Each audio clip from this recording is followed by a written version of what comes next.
পৃথিবীর মানুষ শুনে রেখো, ভালো চাল চলনে দুইটা জিনিস হয়। এক, বয়স বেশি হয়ে যায়। দুই, রুজি বেশি হয়ে যায়। এক, বয়স বেশি হয়ে যায়। দুই, রুজি বেশি হয়ে যায়। আল্লাহ রাসূল বলছেন, মান সাররাহু, যে চায়, যাকে ভালো লাগে, আইয়ুবসাতা লাহু ফি রিজকিহি, তার রুজি বেশি হয়ে যাক, ওয়াইনসালাহু ফি আসারিহি, বয়স বেড়ে যাক, এটা যদি কেউ চায়, ফাল এসেল রাহমাহু, সেজন্য সদাচরণ করে। এই ছেলে, সামনে বসে আছো, ধৈর্যের পরিচয় দাও, ব্যস্ত হয় না। আর আপনি আমাকে কোনো কাজ দেখায়েন না। আমি আব্দুল্লাহ বিন ফজল রাহিমাহুল্লাহ নই যে ভোর পর্যন্ত বক্তব্য দিব, কিছুক্ষণ পরই শেষ করব। কাজে আপনি ধৈর্যের পরিচয় দিবেন। এবার আপনার আমি কাছাকাছি চলে আসছি।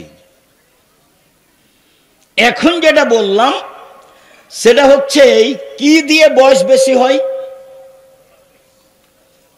ভালো চাল চলন দিয়ে, সদাচরণ দিয়ে। কি দিয়ে রুজি বেশি হয়? এই ছেলে মনে রেখো, তোমার বা তোমার বাপের ব্যবসায় যদি মায়ের খাই, তাহলে বুঝতে হবে তোমার বাপ তোমার ফুফুকে জমি দেয়নি। বুঝতে হবে যে তোমার বাপ কারোর সাথে গন্ডগোল করে, কারো টাকা মেরে খেয়েছে, কোনো না কোনো সমস্যা আছেই। এক, বয়স বেশি হয়ে যাবে। দুই, রুজি বেশি হয়ে যাবে। কাজ, ভালো চাল চলন, যা হবে হবে, ভালো চাল চলন হারাবো না, ভালো চাল চলন হারাবো না। এই সদাচরণ হারাতে রাজি নই। যা হবে হবে, গালিমন্দ খেয়ে থাকতে রাজি। ভবিষ্যতেও তুমি কখনো ভুল করেও তোমার বাপ মায়ের সাথে, চাচা চাচির সাথে, আত্মীয় স্বজনের সাথে মন্দ আচরণ করো না। তুমি এভাবে দলীয় মাঠে নামিও না। তুমি ভালো আচরণে টিকতে পারবা না। শুনুন সম্মানিত দিনী ভাই বোন, আয়েশা রাদিয়াল্লাহু তাআলা আনহা বলেন, পৃথিবীর মানুষ শোনো, ভালো চাল চলন আল্লাহর আরশকে ধরে এভাবে ঝুলছে, ঝুলে বলছে, মান অসালানি অসালাহুল্লাহ, যে আমাকে নিবে আল্লাহ তাকে নিবে। ওমান কাতানি কাতাহুল্লাহ, যে আমাকে ছেড়ে দিবে তাকে আল্লাহ ছেড়ে দিবেন। ভালো চাল চলন আছে যার, আল্লাহ আছে তার। ভালো চাল চলন নেই যার, আল্লাহ নেই তার। আব্দুল রাজ্জাক সাহেব, হিন্দু কিভাবে খেতে পাই? বুঝতে হবে আল্লাহর একটা বিশেষ দয়া থাকে, সেটা থাকবে না।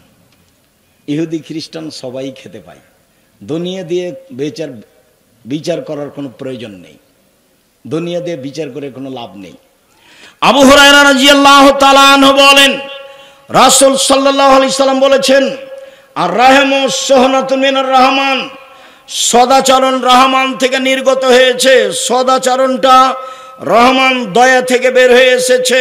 আল্লাহ তাআলা বলেন, সদাচরণ শোনো, মান ওয়াসালাকে ওয়াসালতুহু, তোমাকে যে নেবে আমি আল্লাহ তাকে নিব। সদাচরণ শোনো, মান কাতাকে কাতাতুহু, তোমাকে যে ছেড়ে দিবে আমি তাকে ছেড়ে দিব। সম্মানিত দিনী ভাই বোন, নোমান ইবনে বাশির রাদিয়াল্লাহু তাআলা আনহু বলেন, রাসূল সাল্লাল্লাহু আলাইহি ওয়াসাল্লাম বলেছেন, আল মুমিনুনা কাল বুনিয়ান ইয়াসুদ্দু বাজুহু বাজান, একজন মুসলমান আরেকজন মুসলমানের সাথে এইরকম সুমা সাব্বাকা বাইনা আসাবে। এদিকে দেখেন, এভাবে মুসলমান। আপনি দল করলে ও যদি বিপদে পড়ে, তাহলে আপনি বলবেন ঠিক হয়েছে, ঠিক হয়েছে, ঠিক হয়েছে। তো সেটি কি এটা হলো? এটা করাই লাগবে। একসাথে থাকতে হবে, মিলেমিশে থাকতে হবে। কিভাবে করবেন তা আমি জানি না। চেয়ারম্যান আমাকে বলছে, চেয়ারম্যান ছিল ক্লাস ফ্রেন্ড দেবীনগরে, বলছে, আব্দুর রাজ্জাক একটা কথা, তোদের রাস্তা নিয়ে কি হচ্ছে, তো কি করবি ভাই? চেয়ারম্যান, তুই এক কাজ করবি, যখন রাস্তা আমাদের বাড়ির দিকে যাবে তখন এভাবে ঢুকে যাস, এভাবে ঢুকে, যদি কেউ কিছু বলবে না তোকে, বলে তুই আসবি না, বলে আমরা ওইসব কাজে যাই না। তারপরেও যদি মনে করিস যে কি করতে হবে, তো এন্তাজ মেম্বারকে বলিস, যেটা করবে সেটা করে নিস। সামাজিক কোনো কথা নিয়ে আমরা কথা বলতে রাজি নই। আমাদের অর্থ সম্পদ জমি জায়গা নিয়ে আমরা সমাজে কথা বলতে রাজি নই। এটা করবে করবে। আমার নানির কথা আমার মা বলতেন, আশেপাশে যে সব ধান কেটে নিল তুমি কখন কাটবা? বলে সবাই কেটে লিখ তারপরে। কেন? বলে আমি আগে কাটতে যদি কারো এক থপ বেশি করে কেটে নি তাহলে তুই জবাব দিবি, তুই জবাব দিবি। অতএব দুই পাশ কি করুক, কাটা নেক তারপরে কাটবো। তারপরে তো দুনিয়া করে চলে গেছে। কি বলতে চাচ্ছেন? প্রতি বছর যে আলটা কেটে কেটে কমিয়ে দিলেন, এতে আপনার কতটুকু লাভ হয়েছে? গত বছর আল একটু মোটা ছিল, এবছর কি হয়েছে? কেটে দিয়েছেন। এই আল দিয়ে যে হাঁটে সেই গালি দেয়, যে হাঁটে সেই গালি দেয়। গালি দেয় যার যেভাবে মনে চায়।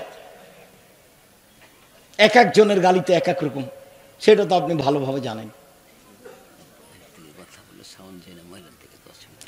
সম্মানিত দিনী ভাই বোন, বলছিলাম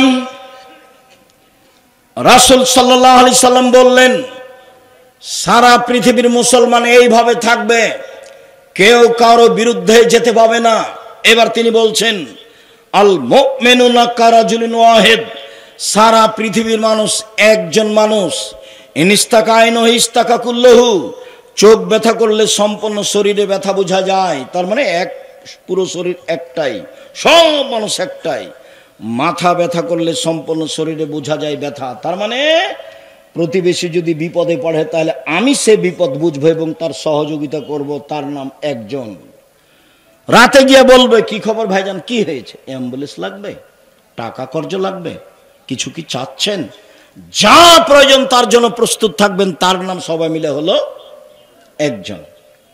তা আপনি যদি এরকম ভাবে সমাজে বসবাস করেন, কেউ যদি বিপদে পড়ে তাহলে আপনি বলবেন যে ঠিক হয়েছে, তখন কি এটার নাম সদাচরণ? তখন কি এটা এরকম? তখন কি সারা পৃথিবীর মানুষ একজন? জি না, ভুল বুঝিয়েন না।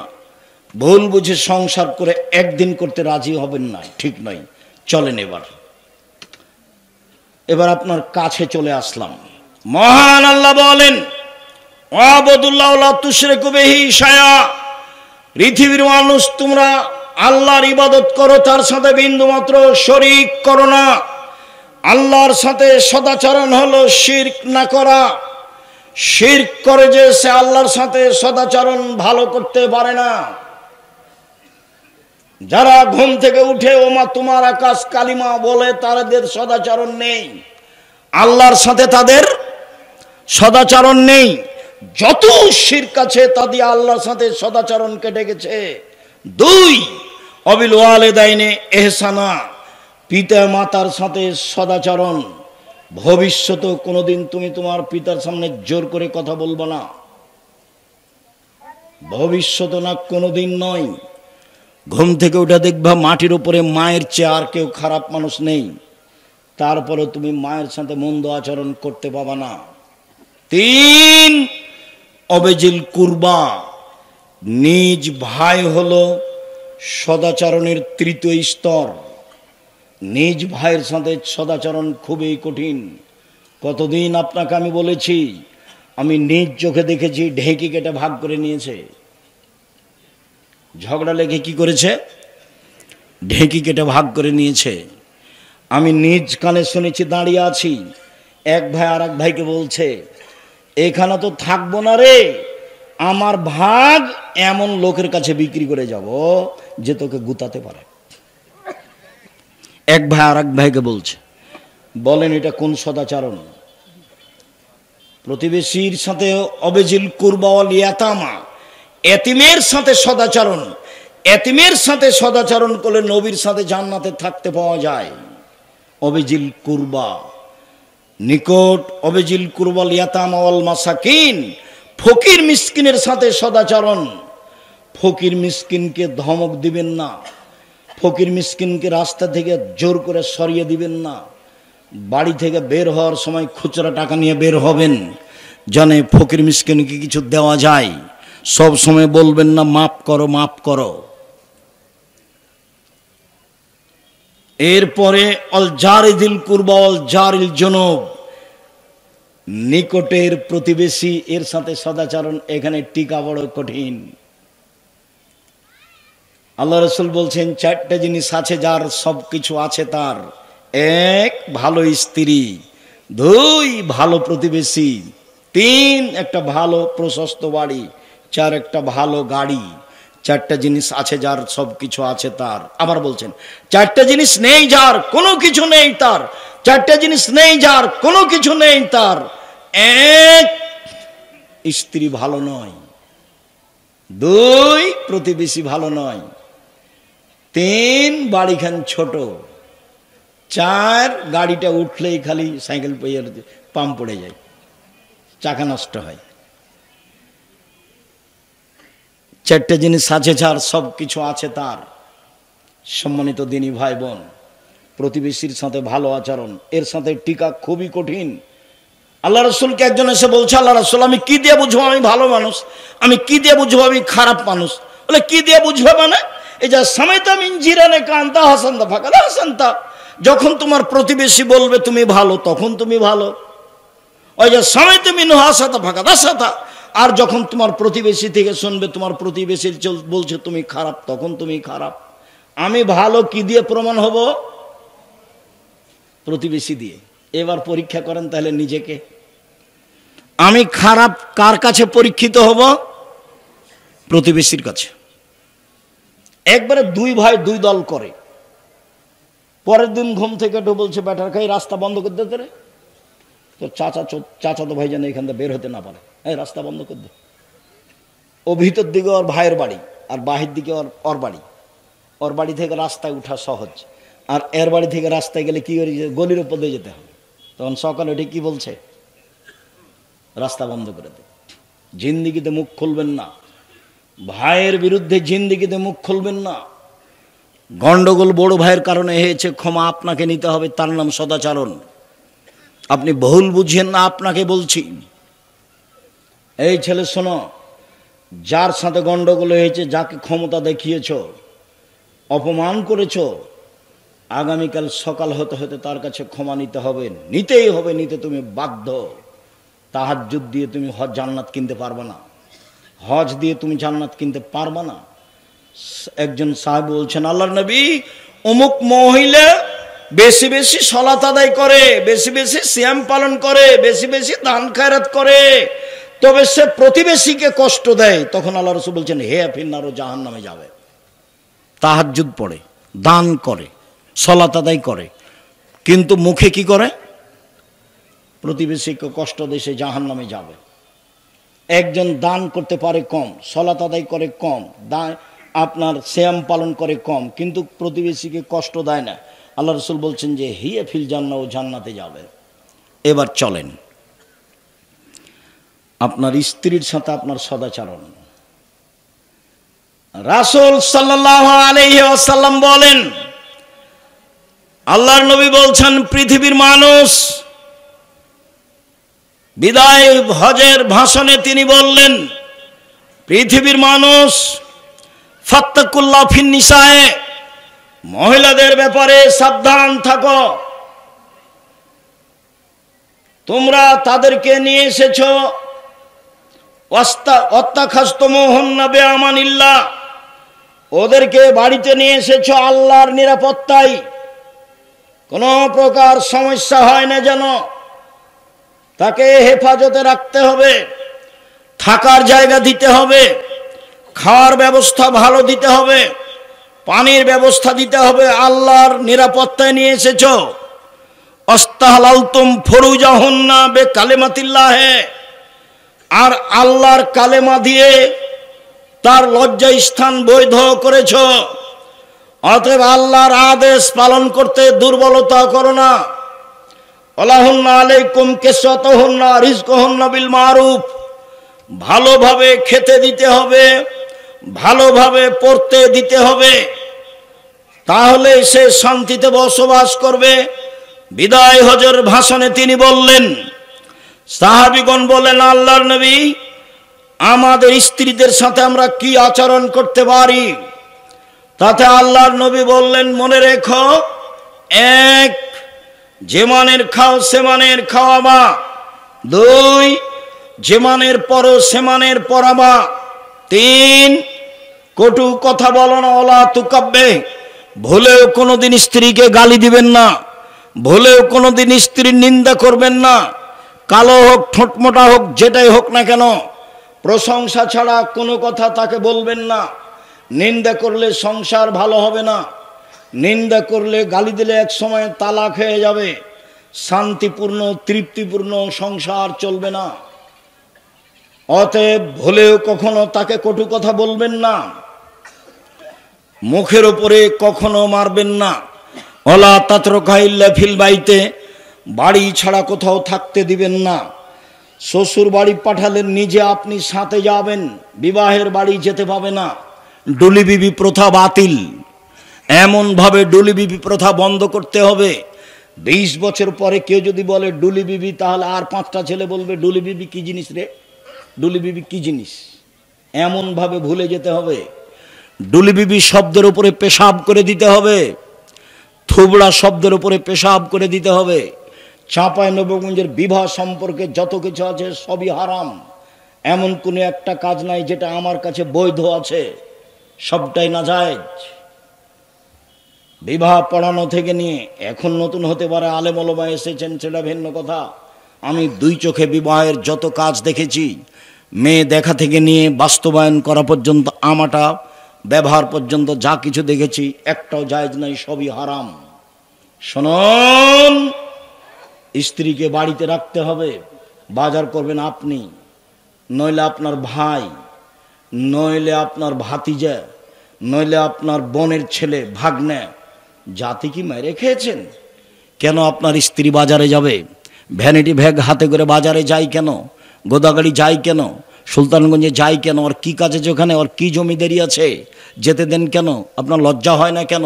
আপনার শরম হয় না কেন? আপনার হায়া হয় না কেন? আপনি তাকে মূল্যায়ন করেন না কেন? কই আমরা তো যাই না, আমরা তো আছি বেঁচে, আমরা ওটা তো মুখে নিতে পারি না। আপনার চলে কেমনে? 1 স্ত্রীর সাথে সদাচরণ, যে মানের খাচ্ছ সে মানের খাওয়াবা। 2 যে মানের পড়ছ সে মানের পড়বা। 3 কটু কথা বলো না। 4 মুখের উপরে মারো না। 5 নিজের বাড়ি ছাড়া কোথাও থাকতে দিও না, যেতে দিও না, জরুরি প্রয়োজন ছাড়া বাড়ি ত্যাগ করতে পাবে না। তাহলে আপনি স্ত্রীর সাথে সদাচরণ করলেন। আল্লাহ তাদের সাথে নরম ভাবে কথা বলতে বলছেন। আল্লাহ নবী বলছেন ফাস্তাউসু বিন নিসায়ে খায়রান, সব সময় স্ত্রীকে ভালো উপদেশ দাও, সব সময় স্ত্রীকে ভালো উপদেশ দাও।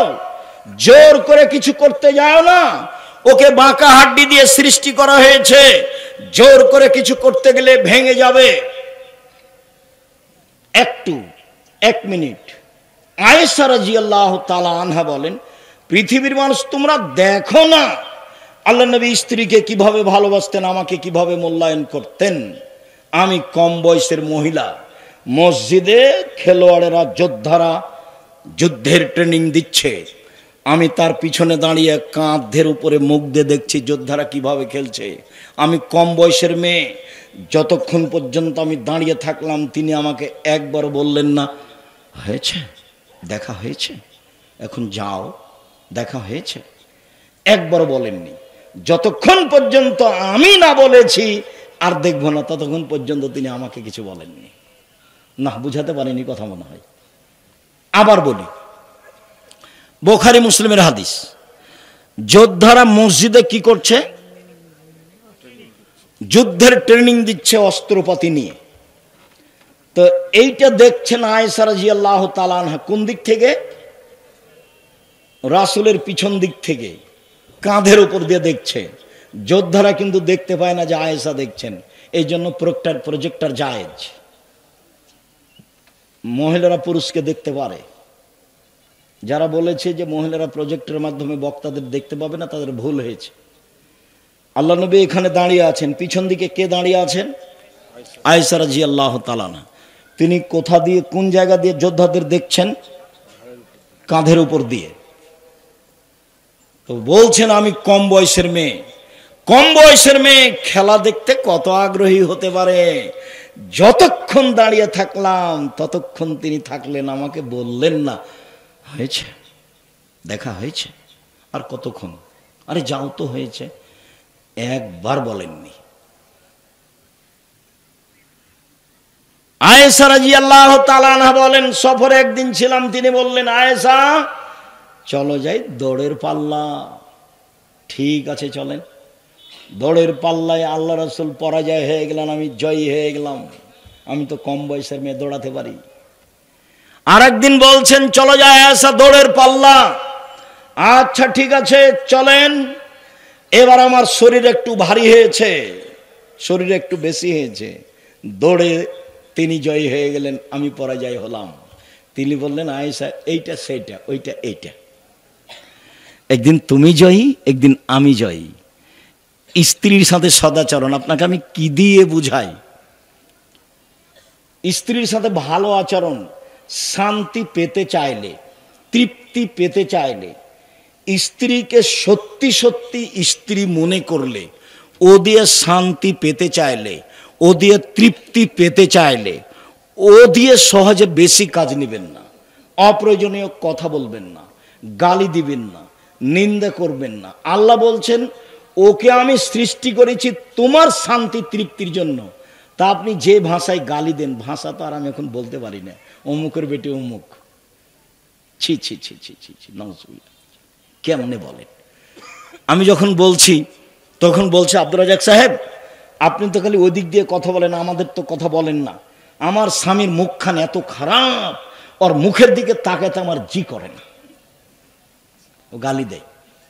আজকের পরে যদি স্ত্রীকে গালি দেন তাহলে বক্তব্যের সাথে মুনাফিকি করা হবে। দেখেন স্ত্রী খুব দামি জিনিস। আর দুনিয়া কুল্লাহু মাতা খায়রু মাতাই দুনিয়াল মারাতু সালেহা, সারা পৃথিবী সম্পদ সবচেয়ে দামি সম্পদ হলো স্ত্রী। রাসূল সাল্লাল্লাহু আলাইহি সাল্লাম বললেন পৃথিবীর মানুষ শুনে রেখো, দামি সম্পদ যেগুলো মানুষ সঞ্চয় করে রাখে, এক লিসানুন যাকির, ওই জিহ্বা, যে জিহ্বা বলতে পারে সুবহানাল্লাহ, আলহামদুলিল্লাহ, আল্লাহু আকবার, আস্তাগফিরুল্লাহ, এই জিহ্বা সবচেয়ে দামি। শোনো, দুই কালবুন শাকির, যে অন্তর অল্পতেই খুশি, আল্লাহ যা দিয়েছো আলহামদুলিল্লাহ, আল্লাহ যা দিয়েছো আলহামদুলিল্লাহ। 11টার দিকে ছেলে সিম নিয়ে গেছে গোদাগাড়ির হাট, সকালে ছিল 20 টাকা কেজি, 11টার দিকে হয়ে গেছে 15 টাকা কেজি। তখন বাপে এমন ধমকাচ্ছে, তোর দাঁত ভেঙে দেবো, তোর মাথা ফাটিয়ে দেবো, তোকে যে বললাম তাড়াতাড়ি আয়। একবারও বলে না যে যাক বেটা যা হয়েছে আলহামদুলিল্লাহ, একবারও বলে না। মানে সন্তুষ্টি কি জিনিস বুঝে না, খালি খায় আর পায়খানা করে, হাগে আর দিন কাটায়। কি যে জীবন, কিভাবে যে ছেলে মেয়ে মানুষ করলেন আমি বুঝতে পারলাম না। আসলে কি ছেলে মেয়ে আপনার শত্রু, না ছেলে মেয়ে আপনার বন্ধু, নিজের জিনিস? ছেলে মেয়ে তো আপনার নিজের জিনিস, ওর সাথে এরকম করলেন কেন? আমি তো বলতে চাইছিলাম, কথা ছেড়ে এসেছি, যে বাপের জিম্মেদারি ছেলে মেয়ের উপরে, ভালো বিদ্যা শিখাবে, ভালো শিষ্টাচার শিখাবে। আর মায়ের জিম্মেদারি ছেলে মেয়ের উপরে, এক মা মেয়েকে বিদ্যা শিখাবে, দুই মা মেয়েকে শিষ্টাচার শিখাবে, তিন মা মেয়েকে যত্ন করে পরিপাটি করে রাখবে, চার মা মেয়ে ছেলে মেয়েকে পাহারা দিবে। মায়ের চারটে, এক মা ছেলে মেয়েকে বিদ্যা শিখাবে, দুই মা ছেলে মেয়েকে শিষ্টাচার শিখাবে, তিন মা ছেলে মেয়েকে পরিপাটি করে সাজগোজ করে রাখবে, চার মা ছেলে মেয়েকে পাহারা দিবে। আচ্ছা বহুদিন বলেছি, আজকে বলি, তোমার বোনের নখটা বড় আছে, বলো তো তোমার মা পাহারাদার? এখন তোমার মাকে কি বলে ডাকবে তোমার বোন? খালা। মনে আছে, বক্তব্য মনে আছে। কেন নখ বড়? কেন নখ বড়? কেন ভুরু তুলে চিকন করা আছে? আল্লাহ রাসূল বলছেন অভিশাপ ওইসব মহিলার উপরে যারা ভুরু তুলে চিকন করে, অভিশাপ ওইসব মহিলার উপরে যারা দাঁত ছিলে চিকন করে, অভিশাপ ওইসব মহিলার উপরে যারা পরচুলা ব্যবহার করে, অভিশাপ ওইসব মহিলার উপরে যারা হাতে গায়ে উল্কি দেয়, অভিশাপ ওইসব মহিলার উপরে যারা পুরুষের পোশাক পরে, জুতা স্যান্ডেল পরে, আল্লাহ রাসূল বলছেন এসব মহিলার উপরে অভিশাপ। তো আপনার স্ত্রী কি দেখে এগুলো? কেন কেন নখে নেইল পালিশ, কেন মেহেদি থাকবে? কতবার বলেছি, আল্লাহ রাসূলকে একজন মহিলা একটা পত্র দিয়েছে, তো পত্রটা নেননি, আল্লাহ রাসূল হাত টেনে নিয়েছেন। তখন মহিলা বলছে কেন? তো বলছে এটা মহিলার হাত না পুরুষের হাত? বলে মহিলার হাত। তো মহিলার হাত তো মেহেদি নাই কেন? মহিলার যে হাত তো মেহেদি নাই কেন? তার মানে মহিলারা হাতে এবং পায়ে মেহেদি দিতে বাধ্য, হাতের নখে এবং পায়ের নখে মেহেদি দিতে বাধ্য। আর ইহুদি খ্রিস্টানের পতিতালয়ের মেয়েরা নখে নেইল পালিশ দেয়। ইহুদি খ্রিস্টানের পতিতালয়ের মেয়েরা নখে নেইল পালিশ দেয়। আর হিন্দু মেয়েরা কপালে টিপ দেয়। হিন্দু মেয়েরা কপালে টিপ দেয়। মুসলমানের মেয়েরা এটা হতে পারে না। নবীগণের বৈশিষ্ট্য 10টি, সব নবীর খাসলাত, অভ্যাস, বৈশিষ্ট্য, স্বভাব 10টি। এক, এ ফল্লহ, দাড়ি বড় করতে হবে, আপোষ নেই। ছোট করাও হারাম, চেঁচে ফেলাও হারাম। ছোট করাও হারাম, চেঁচে ফেলাও হারাম। চেঁচে ফেললে মহিলা হয়ে যাবে, তার উপরে অভিশাপ হবে, ওর উপরে গজব নাজিল হবে, চোখের পাওয়ার কমে যাবে, স্ত্রী মিলনের ক্ষমতা কমে যাবে দাড়ি চেঁচে ফেললে। 2, কাসু সারে, মোচ কেটে ফেলতে হবে, ব্লেড নয়, মোচ কেটে ফেলতে হবে। 3, নাতফুলে বেত, বগলের লোম উঠিয়ে ফেলতে হবে, ব্লেড নয়, পুরুষ নারী একই হুকুম। 4, হালাকুল আনাত, নিচের লুম পরিষ্কার করতে হবে, ঊর্ধ্বে টাইম 40 দিন, পুরুষ নারী একই হুকুম। কাসুল আজফার, নখ কেটে ফেলতে হবে। যাদের নখ বড় আছে তারা নবীর বৈশিষ্ট্য মানে না। যাদের নখ বড় আছে তারা নবীর বৈশিষ্ট্য মানে না। এরা এমনি বলছে আমরা মুসলমান। এসব নিম্ন শ্রেণীর মানুষ, এরা ওই স্বভাবের মানুষ যারা দোকানপাটে বসে আড্ডা পিটে, ল্যাংটা মেয়ে দেখাতে অভ্যাসী, এভাবে দিন কাটাই, রাত কাটাই। মা কেমন বুঝতে পারছেন না? মায়ের হাতে বড় মোবাইল আছে, তখন ছেলেরাকে বড় মোবাইল দিয়ে করেছে, তুই এ দেখ, গেম দেখ, গেম দেখ, খেলা। মা এদিকে বড় মোবাইলে ল্যাংটা মেয়ে দেখে, আর ওইদিকে ছেলেরা মোবাইল নিয়ে গেমস খেলায়। আর তুমি তো ওই ঘরে আছো, তোমার হাতে বড় মোবাইল আছে, কি করতে পারি? রাসূল সাল্লাল্লাহু আলাইহি ওয়াসাল্লাম বলছেন, পৃথিবীর মানুষ শুনে রেখো, আমার উম্মতের উপরে আমার বড় ভয়। আমার উম্মত গোপন পাপে লিপ্ত হবে, এটা আমার ভয়। পৃথিবীর মানুষ শুনে রেখো, আমি তোমাদের উদ্দেশ্যে বলে গেলাম, আমার উম্মত গোপন পাপে লিপ্ত হবে, এটা আমার ভয়। পৃথিবীর মানুষ শুনে রেখো, আমার জীবনে বড় ভয়। 1, আইম্মাতাম মুজিল্লিন, ভ্রান্ত হুজুর, হুজুর হবে ভ্রান্ত, এটা আমার ভয়। কোরআন মাজিদ খুলে দেখাচ্ছে, এই দেখো আল্লাহ বলছে মিলাদ করতে হবে, আর তোমারটা বলতে একটু কষ্ট পাচ্ছি অন্য কোনো দিন। কোরআন খুলে দেখাচ্ছে, দেখবেন নরেন্দ্র উপরে আমাকে বলছে কোরআন খুলে, এ দেখেন নির্বাচন দেখাচ্ছে, কোরআন মাজিদ খুলে। লা হাওলা ওয়ালা কুওয়াতা ইল্লা বিল্লাহ, লা হাওলা ওয়ালা কুওয়াতা ইল্লা বিল্লাহ। সম্মানিত দিনী ভাই বোন, আপনার মেধা ভালো, আমি বিশ্বাস করি। আপনার মেধা ভালো, আমি বিশ্বাস করি। আমি পড়ি বেশি, এটা আপনাকে মেনে নিতে হবে। আমার কাজই ফতোয়া লেখার ক্লাস করা। আমি 6টা 7টা প্রতিদিন পিরিয়ড পড়াই, ক্লান্তি বুঝি না। আমি ফতোয়া বোর্ড পরিচালনা করি, আমি চর্চা করি, এটুকু আপনাকে আমি বলতে চাচ্ছি। আমি বসে থাকি না। কাজে আপনি হেতুচ্ছ মনে করে কিছু কথা বলবেন। আমাকে সুলতানগঞ্জের এক ভাই বলছেন, আমি এখন উনি বেঁচে আছি না আমি বলতে পারি না, আমাকে বলছে আব্দুর রাজ্জাক, আল্লাহ তোমাদের অন্তরে কহর মেরে দিয়েছে, কহর। এই কথা বলছে, আমাকে বলছে কহর মেরে দিয়েছে, যে দোয়া করেন আল্লাহ যেন কহরটা খুলে দেয়। আমি আর কি বলতে পারি? সবাই তো আপনারা চিনবেন না, এনারা চিনবেন। তা আহমদুল্লাহ রহমানীকে শেষটা আমি দেখতে গেছি, খুব বড় মহাদ্দেশ, যাত্রাবাড়িতে পড়াতেন। তো বলছে, ওস্তাদজি কেমন আছেন? আমরা রাজশাহী থেকে এসেছি। কে তুমি, কে তুমি, কে তুমি? বলে আমি আব্দুর রাজ্জাক বিন ইউসুফ। ও ওই আব্দুর রাজ্জাক যে জাল জয়ীফ হাদিস লেখে, জাল জয়ীফ হাদিস লেখে? জি জি জি। হাদিস আবার জাল জয়ীফ হয় নাকি? হাদিস আবার জাল জয়ীফ হয় নাকি? তো ওস্তাদ আমাদের জন্য দোয়া করবেন। তো তোমরা দোয়াই তো তুলে দিয়েছো, কি দোয়া করবো, কি দোয়া করবো? তখন আমি বলছি হেদায়েতের দোয়া করবেন। তো বলছে হ্যাঁ হ্যাঁ ঠিক ঠিক ঠিক, তোমাদের জন্য হেদায়েতের দোয়া করে, আল্লাহ তোমাদের হেদায়েত করুক, আল্লাহ তোমাদের হেদায়েত করুক। তো বলছি ঠিক আছে ওস্তাদজি, আপনি হেদায়েতের দোয়া করেন, কোনো জায়গাতে ভুল ত্রুটি থাকে তাহলে আল্লাহ সেটা কি করে দেন, উনি সংশোধন করে দেন। মানে মিথ্যা নিয়ে যেতে চায় না, সত্য নিয়ে যেতে চায়, জাতিকে ফাঁকি দিয়ে যেতে চায় না, জাতির কাছে সত্য দিয়ে যেতে চায়, এতে দিয়ে কোনো সুবিধা ভোগ করতে চায়নি। সম্মানিত দিনী ভাই বোন, মেয়ের সাথে সদাচরণ, মহিলাদের সাথে আল্লাহ রাসূল বলছেন পৃথিবীর মানুষ শুনে রেখো, কেউ যদি 2টা মেয়ের লালন পালন করে, 2টা মেয়ের, তাহলে আমি মুহাম্মদ সাল্লাল্লাহু আলাইহি সাল্লাম আর ওই 2 মেয়ের বাপ জান্নাতে একসাথে থাকবো। তখন আঙ্গুল জমা করেছেন আর বলেছেন যারা ইয়াতিমের লালন পালন করে সে আর আমি জান্নাতে একসাথে থাকবো। তখন আঙ্গুল দুটি এভাবে ফাঁকা করেছেন, বোঝা যায়নি। আপনি যদি ইয়াতিমের লালন পালন করেন, টাকা দেন, 519 জনের অধিক ইয়াতিম অসহায় ছেলে মেয়ে আছে জামিয়া সালাফিয়ায়, 5000 ছেলে মেয়ের মধ্যে। তা আপনি যদি ইয়াতিমের লালন পালন করেন তাহলে আপনি আর নবী জান্নাতে একসাথে থাকবেন, তখন কেমন বোঝা যায় না মনে হয়।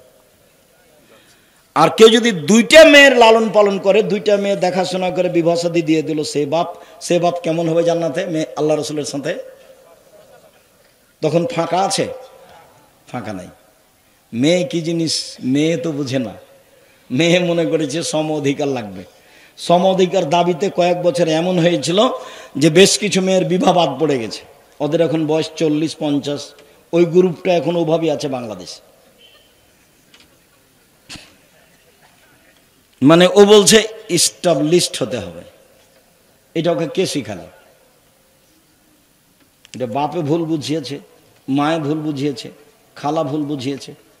আর মার, খালা আর দাদির পার্থক্য তোমাকে বলেছি। একটা যখন মেয়ে হয়েছে তখন মায়ে বলেছে, খালা বলেছে কি করবি বেটা ডিপিএস স্কুল। তা আর একটা যখন মেয়ে হয়েছে তখন দাদি বলছে কি করবি ভাই, কি করবি ভাই, একটা কিছু কর, চিন্তা ভাবনা কর। যখন 3টে মেয়ে হয়েছে তখন দাদি বলছে ভাই বউ তালাক দে, এ বউ চলবে না। এটা হলো দাদি, এটা হলো নানি। কারো স্বভাব ভালো নয়, কেউ শরীয়তকে মূল্যায়ন করতে পারে না। রাসূল সাল্লাল্লাহু আলাইহি ওয়াসাল্লাম বলছেন পৃথিবীর মানুষ শোনো, কেউ যদি 3টে মেয়ের লালন পালন করে, এবার লালন পালন দেখাচ্ছেন। 1 ফাআল্লামাহুন্না, মেয়ে 3টাকে বিদ্যা শিখিয়ে দিল। 2 আদাবাহুন্না, শিষ্টাচার শিখিয়ে দিল। 3 আহসানা ইলাইহিন্না, তার সাথে ভালো আচরণ করলো বাপ। সেই মেয়ে বিচারের মাঠে বাপকে জান্নাতে নিয়ে যাওয়ার জন্য জাহান্নাম দিয়ে অন্তরাল হয়ে যাবে। ওইদিকে থাকবে জাহান্নাম, এদিকে থাকবে পিতার, মধ্যে থাকবে মেয়েরা। আল্লাহকে বলবে আমার বাপকে আগে জান্নাতে দেন, তারপরে কোনো কথা। এত শক্তভাবে বেঁকে যাওয়ার কিয়ামতের মাঠে কোনো জিনিস নাই। এই মেয়ে 3টে যেভাবে জান্নাতে নিয়ে যাওয়ার জন্য, বাপকে জান্নাতে নিয়ে যাওয়ার জন্য বেঁকে বসবে, এত শক্ত মাধ্যম পৃথিবীতে কিয়ামতের মাঠে আর কোনো জিনিস হবে না। মেয়ের লালন পালন বাপে তো বুঝতে চায় না। সম্মানিত দিনী ভাই বোন, বলছিলাম রাসূল সাল্লাল্লাহু আলাইহি সাল্লাম বললেন মেয়েদের জান্নাত সহজ।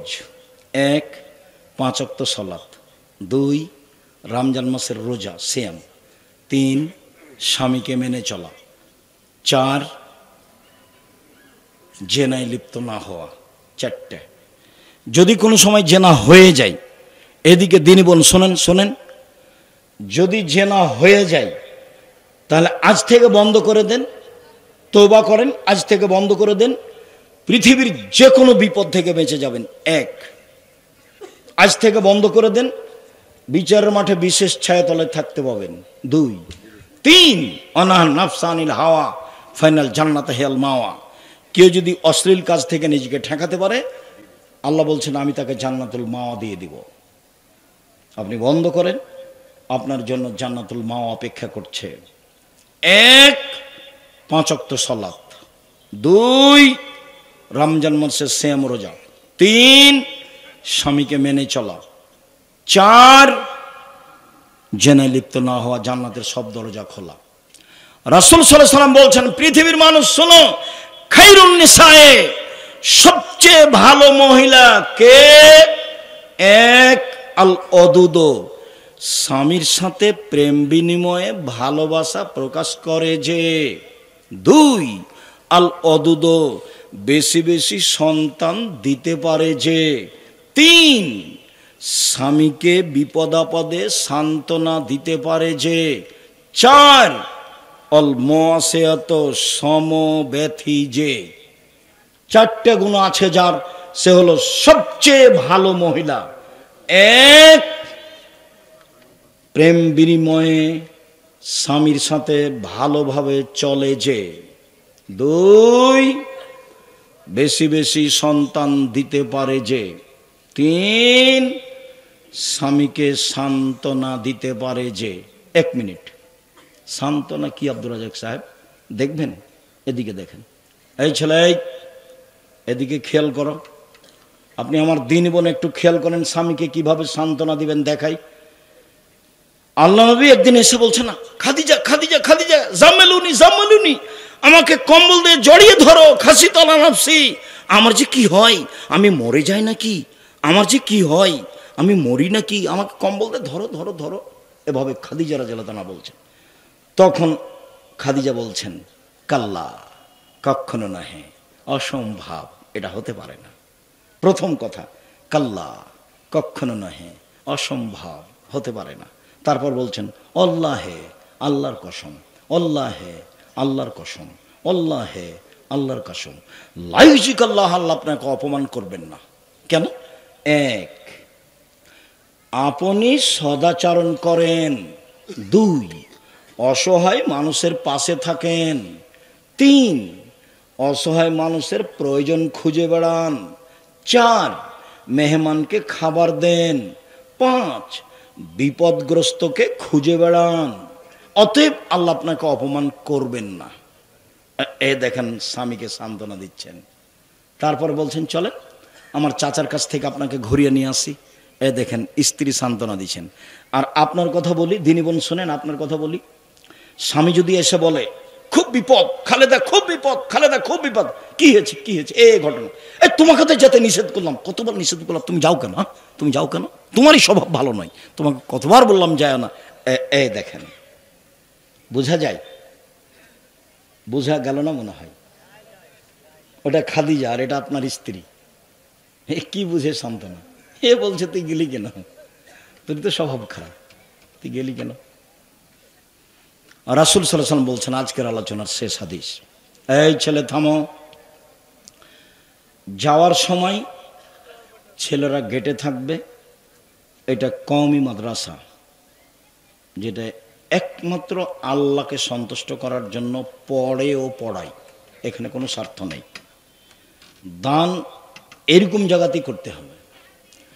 যাওয়ার সময় 10 টাকা থেকে 20 টাকা থেকে, সকাল থেকে কত হোটেলে কত কি করে খেলেন তার কোনো হিসাব নাই। তো যেহেতু এইটা একমাত্র আল্লাহকে সন্তুষ্ট করার পথ, কাজে এখানে দান করতে হবে। ছেলেরা ওখানে দাঁড়িয়ে আছে, মহিলাদের গেটে থাকবে, মেয়েরাও থাকতে পারে, ছেলেরাও থাকতে পারে। আপনি অবশ্যই খালি যাবেন না। আমার একটা কথা মনে রাখেন, পতিতালয়ের মহিলা যদি কুকুরকে পান করে জান্নাত পেতে পারে, কুকুরকে পানি পান করে যদি জান্নাত পেতে পারে, এরকম কওমি মাদ্রাসায় 10 টাকা দান করলে আপনি জান্নাত পাবেন ইনশাআল্লাহ। এটা আপনি দৃঢ়তা রাখেন। আর দান করলেন যেটুকু, সেইটুকু আল্লাহ পূরণ করে দিবেন। প্রত্যেক দিন ফেরেশতা 2 জন নেমে আসে। একজন বলে, আল্লাহ যে যেটুকু করলো সেটুকু পূরণ করে দাও, আর যে যতটুকু করল না তুমি তার ততটুকু ক্ষতি করে দাও। আপনি যাওয়ার সময় যদি 10 টাকা দিয়ে যান, 50 টাকা 500 টাকা দিয়ে যান, ওইটুকু পূরণ হবেই। আর যদি না দেন, ওইটুকু ক্ষতি হবেই। ওটা কাউকে বলা লাগবে না, ওটা বুখারী মুসলিমের হাদিস, আল্লাহ রাসূল বলছেন। কাজে এইটুকু ভুল করবেন না। আপনি আমার দিনী বোন, আপনাকে বলছি, সম্মানিত দিনী বোন, নবীরা জান্নাতে যাবে, সিদ্দিক জান্নাতে যাবে, শহীদেরা জান্নাতে যাবে, ওইসব মহিলাও জান্নাতে যাবে যারা স্বামীর সাথে ভালো আচরণ করতে পারে, তারাও জান্নাতে যাবে। সম্মানিত দিনী ভাই বোন, আমি আপনাদের 5 ওয়াক্ত সালাত আদায়ের জোরালো আন্তরিকভাবে অনুরোধ জানিয়ে, কোরআন তেলাওয়াত করার অনুরোধ জানিয়ে, হালাল রুজির অনুরোধ জানিয়ে, মানুষের সাথে বাপ মায়ের সাথে সদাচরণ, স্ত্রীর সাথে সদাচরণের অনুরোধ জানিয়ে আপাতত আজকের মতো কথা এখানেই শেষ করলাম। প্রতিষ্ঠানের ছেলেরা রাস্তায় আছে, যারা পাশে আছেন তারা এখানে দিয়ে যাবেন। যারা রাস্তায় ছেলেরা আছে, আপনার কাছে যেন 20 টাকা, 50 টাকা, 200 টাকা, 500 টাকা ভারী না মনে হয়। যেটা আল্লাহ নবী বলেছেন সেটা হবেই, যেটা দিবেন সেটা পূর্ণ হবে, যেটা দিবেন না সেটা ক্ষতি হবে। ক্ষতি হবেই, কাউকে বলা লাগবে না। অতএব আমি আপনাদের সকলের কল্যাণ কামনা করি। আল্লাহ আমাদের যারা মারা গেছে তুমি তাদের কবরের শাস্তি মাফ করো। আমরা যারা অসুস্থ তুমি তাদের আরোগ্য দান করো। আমরা যারা বেঁচে আছি তুমি তাদেরকে তোমার রাসূলের পদ্ধতি অনুযায়ী চলার তৌফিক দান করো। এই প্রতিষ্ঠানে ভর্তি কখন আমি জানি না, জানুয়ারির প্রথম সপ্তাহে। আর জামিয়া সালাফে ভর্তি হলো জানুয়ারির 1 তারিখ, 1 জানুয়ারি। ডিসেম্বরে ফর্ম হয় আর 1 জানুয়ারি ভর্তি হয়। বই পুস্তক তো গাড়িতে ছিল, গাড়ি তো চলে গেছে এতে ভোলাহাট। ইসকন কি এটা আমাকে জিজ্ঞাসা করতে হবে? যে জানছো তো হিন্দুদের একটা মুসলমানের বিরুদ্ধে শক্ত সংস্থা। আব্দুল্লাহর বক্তব্যে দেওয়া আছে, আব্দুল্লাহর বক্তব্য তোমরা কাছে রাখো, বক্তব্য তোমাদের পথ সহজ হবে অনেক ইনশাল্লাহ। কোনো ইমাম যদি কারো অর্থ বা সম্পদ আত্মসাৎ করে, এই বিষয়টি মসজিদ কমিটি জানার পরেও কোনো পদক্ষেপ গ্রহণ না করে, তাহলে ওই ইমামের পিছনে নামাজ হবে কি? এমন ইমামের পিছনে নামাজে কোনো সমস্যা নেই, তবে এমন ইমাম জাহান্নামে যেতে বাকি কি আছে? খালি মরতে বাকি আছে। আত্মসাতের অবস্থা খুব খারাপ। জামিয়া সালাফের সম্মেলনে জুমার খুতবায় ছিল আত্মসাতের বক্তব্য। বর্তমান মেয়েদের টিকটক, এটা তো 3য় শ্রেণীর মহিলা, যারা অশিক্ষিতা, অসভ্য, বন্য মেয়ে যারা, তারা এইসব টিকটক নিয়ে ব্যস্ত থাকে। শিক্ষিতা মেয়ে কাজ করে না। আপনি আর আমি আর আপনার স্ত্রী ভুল বুঝেছেন, এ মেয়ে শিক্ষিতা নয়। যারা এই আচরণে টিকটকে যারা ব্যস্ত তারা শিক্ষিতা মেয়ে নয়। মনে কষ্ট নিয়েন না, তাদেরকে আমি ইতর শ্রেণীর মহিলা মনে করি। আপনি বলে দিয়েন, আব্দুল রাজাক সাহেব বলে গেছেন তুমি ইতর শ্রেণীর মেয়ে। তারপরে কি বলে সেটা আমাকে জানায়। ধর্ম তো সহজ নয়, ধর্ম একটা নীতির নাম, ধর্ম একটা নীতির নাম। এমন খেলাতে যে মত্ত হবে যাতে শরীর চর্চা নেই, খালি বসে বসে চলে। আল্লাহ রাসূল বলছেন ও তার হাতকে শরীর রক্তে ডুবিয়ে দিল। মান লাইবাবে নার্দে শির, চৌসার, ছক্কা, লুডু, তাবা, দাবা, পাঞ্জা, ক্যারামবোর্ড, তাস, গেমস, টিকটক, যত খেলা বসে বসে চলে, জন্ম নিয়েছে আরও নিবে, যেগুলোতে শরীর চর্চা নেই, এগুলো সব এমন হারাম যে ওকে আল্লাহ রাসূল বলছেন ও খেললো মানে ও শরীর রক্তের মধ্যে হাতটা ডুবিয়ে দিল। একবার বলেছেন এভাবে, আর একবার বলেছেন আল্লাহ এবং আল্লাহ রাসূলের নাফরমানি করলো। ফাকাদ আসাল্লাহ রাসূলাহ। ভুলেও গেমস খেলায় লিপ্ত হবে না, ক্যারাম বোর্ড খেলবে না, কাজ করো, কোরআন তেলাওয়াত করো, ব্যবসা করো, বসে থাকো না, কারো পিছে পড়িও না, কারো পিছে পিছে দৌড়ায়ও না। ওর মতো ওকে চলতে দাও, তুমি তোমার মতো চলো, পড়াশোনা করো, বাকি টাইম না রুজি ইনকাম করো। কোনোদিন বুঝেছ আল্লাহ বলছেন জুমার দিনে দোকান বন্ধ করে জুমার সালাত আদায় করতে আসো, জুমার সালাত শেষ হয়ে গেলেই ফান্তাসের ফিলে আবার টাকা ইনকাম করো। কোনোদিন মসজিদে ঢোকার দোয়া হিসাব করেছেন? আল্লাহুম্মা আফতাহলি আবওয়াবা রাহমাতিক, যা কিছু করছিলাম তোমার মসজিদে আসলাম, তোমার দয়ার দরজা একটু খুলে দাও, ইবাদত হয়ে গেলে চলে যাচ্ছি। আল্লাহুম্মা ইন্নী আসআলুকা মিন ফাজলিক, টাকা পয়সা যা লাগবে তা দিয়ে দাও। এই যখন যাচ্ছি দোকানে, আল্লাহুম্মা ইন্নী আসআলুকা মিন ফাজলিক, তোমার কাছে টাকা পয়সার অনুগ্রহ চাচ্ছি, ব্যবস্থা চাচ্ছি, টাকা পয়সা যা আমার লাগবে তা দিয়ে দাও। মসজিদে বের হওয়ার সময় এটা বলি। ঢোকার সময়তে চাই দয়া, আর বের হওয়ার সময়তে চাই টাকা পয়সা। অর্থ সম্পদ, ছেলে মেয়ের লালন পালন, মানুষ করা, যা আমার দুনিয়াবী প্রয়োজন, বের হওয়ার সময় সেটা চেয়েছি। বোঝা গেল না কথা? মসজিদ থেকে বের হয়ে দোকান খুলতে হবে, জুমার দিন খুলব না, এটা কথা ঠিক নয়, এ প্রথাও হারাম। আবার আজ অমুক দিবস, কাল অমুক দিবস, এটা তার চেয়ে বেশি হারাম। উপার্জন, আল্লাহ বলছেন উপার্জন, দোকান বন্ধ করে আসো, জুমার সালাত শেষ হয়ে গেলে আবার দোকান খুলো, এটা কার আদেশ? আদেশ আল্লাহর। আর মসজিদে ঢুকে যখন তখন বলি যে দয়া করো, আর যখন বের হই তখন বলি যে টাকা পয়সা দাও। জাযাকুমুল্লাহ খাইর, শুকরিয়া। সুবহানাকাল্লাহুম্মা ওয়া বিহামদিকা আশহাদু আল্লা ইলাহা ইল্লা আনতা আস্তাগফিরুকা ওয়া আতুবু ইলাইক। কিছু ছিল আরো?